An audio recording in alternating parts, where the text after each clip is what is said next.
Finally বন্ধুরা রথের কাজ তো এখানে চলছে। জগন্নাথ প্রভু রথের ধারে পৌঁছে গেলাম। এই যে এধারে জগন্নাথ মহাপ্রভুর রথের কাজ চলছে ওটা, আর এধারে হচ্ছে সুভদ্রা রথটা আর কি, ব্ল্যাক আর রেড কালার দিয়ে যে কাপড়টা সাজানো হয়, 1120 মিটার কাপড় দিয়ে সাজানো হয় তিনখানা রথ। আর এদের হচ্ছে বলরামের রথ, যেটা হচ্ছে রেড আর সবুজ কালার দিয়ে সাজানো হয়। তো তিনখানা রথের কাজ চলছে।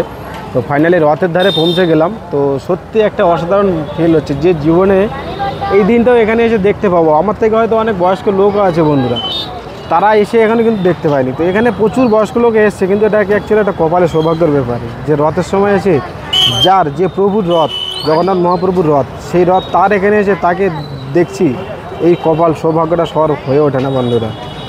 তো যাই হোক, সত্যি বন্ধুরা ভালো লাগছে, মন থেকে খুব খুশি। আমার তো হেভি ভালো লাগছে, তোমাদের দেখাতে পারছি, এটাও আমার খুব খুশি লাগছে যে তোমরা যারা আসতে পারো নি বা নেক্সট টাইম আসবে, অবশ্যই তোমরা তো আমার এই ভিডিও দেখছো, অবশ্যই তো আসার প্ল্যান করবে এই টাইমে। সত্যি ভালো লাগবে বন্ধুরা, ঠিক আছে।